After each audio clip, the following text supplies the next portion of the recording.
All right, so I'll talk about the ex vivo experiment now. This is the first of the series, and soon there will be many more videos. This will primarily the series will now focus on the first iteration, which I assume will be finished in around 4 weeks. This is just a very rough estimate though. So the whole goal of this project is, what if we are able to kind of keep a very small part of the liver alive ex vivo through perfusion, and therefore use it as a model, or for many different things, which I will now kind of get into, kind of to give you a brief overview of the things which are on this PDF. You can stop it and go through it. The reason we want to do it is to have a model outside on which you can do experiments. I think this is the most broad definition. For me, it will be tissue building, which I will get later to as well. But so basically, the most fundamental thing is it will be helpful for experiments. And then the question kind of gets what kind of ex vivo models exist, or general models exist on which you do experiments. I'm kind of limiting it to to the tissue building space. So this is why you have the engineered one, but I'm trying to also kind of include a little bit more of a generic broader view. You have the non-engineered animal models. You can kind of use clinical trials, which is very advanced, of course, to see how your experiment works. And then also you can use whole or partial organs. Although this is at least what I've heard not that much used. You can understand it because it's very expensive to keep the organs alive using an NMP, which is basically just a machine which pumps blood through the organ and kind of oxygenizes it and filters out some stuff as well, kind of trying to keep the basic functions of the filtration systems going. And then you have the engineered ones, which is I've tried to categorize it, which one aspect would be the direct tissue, which is basically just you use some tissue which you then decellularize and then recellularize. For example, you would use a pig liver, decellularize it, and then add human cells. This also it kind of goes into the direction of template-based engineering, which I talked a little bit about in my vascularization video. Happy to please feel free to watch it because I'm talking a little bit more about this categorization. You have the bioprinting, biofabrication, and the self-organization, which basically I'm kind of putting everything into, where you just have mainly cells which you put in a petri dish or whatever, and then they kind of grow and form some networks. I think that the biggest application of this right now is the organoids. And then so the issue with all of those approaches is, and it's not all of those points I'm making here, it's not true for every one of those, but it's true for some of them, and you can kind of go through them, and I think intuitively it will be clear what goes for what, and where you have a lot of improvements. I might also make a table of this, and kind of just so you can see where they differ. Animal models actually they have of course they are, I think, the closest if you want to look for a model you want to use to do your experiments in. They're very good in many areas, except of course they're the observability is not that great. But other than that, there are of course great choices, and of course they're not as close to in vivo conditions as you will get if you have the same organism, the humans. And then what I find most important, basically to summarize, what I've realized is I think for me kind of that if you can get this, even though you might not have all of those things for every approach, for each there's one thing which is drastically better. With each, I think it's kind of a waste of time to kind of go through each of them, but maybe to just select one. For example, if you would keep the whole or partial organs alive, it's very expensive, and also they're not. There's the long-term viability is not that great. The absolute longest is 7 weeks, and even then they're saying this is viable, but 50% of the organs will be discarded by this time point. So I don't know if this is that great of a long-term viability, because ideally you kind of want to at least be in the 95%. Of the organs that 95% of the organs that keep alive and that are keeping alive, that are staying alive. And here on this side you will have sometimes an insane difference in the compared to the in vivo conditions. For example, the albumin, which is a very widely used measurement for kind of the functionality of the liver. You will see the difference is insanely big.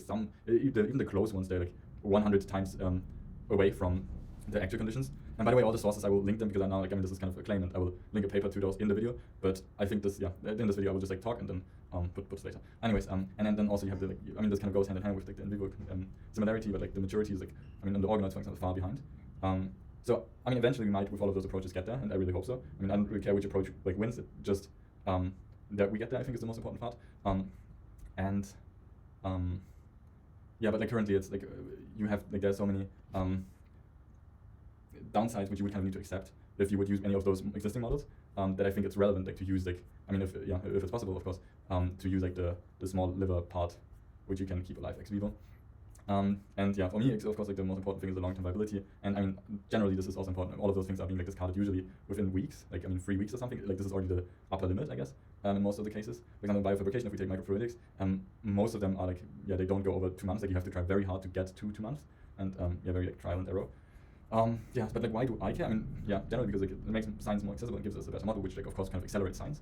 Like I mean, science is very broad, but like, it accelerates like making experiments on human tissue, which through which we can learn more. But for me, I think the most interesting is, and I mean, it will like to create this. It might take a very long time to like get something which is good enough that you can actually use it. So this is kind of might be like a long-term vision, but I'm kind of hoping that it is not, and that is like to being able to create like ex vivo liver expansion experiments. And yeah, why not possible before? Well, like it's the first. It would be the first sizable ex vivo vascularized tissue, and I mean, they're like you can use, for example, like yeah, you can just watch the vascularization video. Like for example, you can use like there are ways to vascularize like small tissue, and of course this is very small as well what we're using, but not in like I mean either fully functional way or that you have like mature tissue. So I guess it might also be more the point that it's like I mean either it's the first sizable ex vivo vascularized tissue, or you can say it's like the first mature tissue, and then which you have ex vivo, and then the first option. It will be the first option to expand this, because yeah, all other methods either fail after short periods of time, like I mentioned earlier, are not vascularized, meaning they can be only very tiny, or they are immature. And with this approach, you can kind of actually expand this, because you can you just need to add the blood, and you kind of need to add like some space and kind of replicate some injury responses. Yeah, and why not in vivo? Again, not again, but like this is also something I'm pursuing. But it also has like it's not as easy as you would think, and that I will discuss in the next video tomorrow. Yeah, but exactly, I mean, I mentioned this earlier just now. There are some differences. It needs, for example, empty space. Differences between, I'm talking about like general experiments, like if you would just use this like for a model. Yeah, so now the first graphical depiction. So the questions which are still partially open are those. Yeah, feel free to stop the video to read them. And yeah, basically it's kind of how to cut it, like how to keep it alive, and kind of what existing tech can we use. Yeah, so I won't really go into detail to this because I will just like show in the next video like my solutions to this.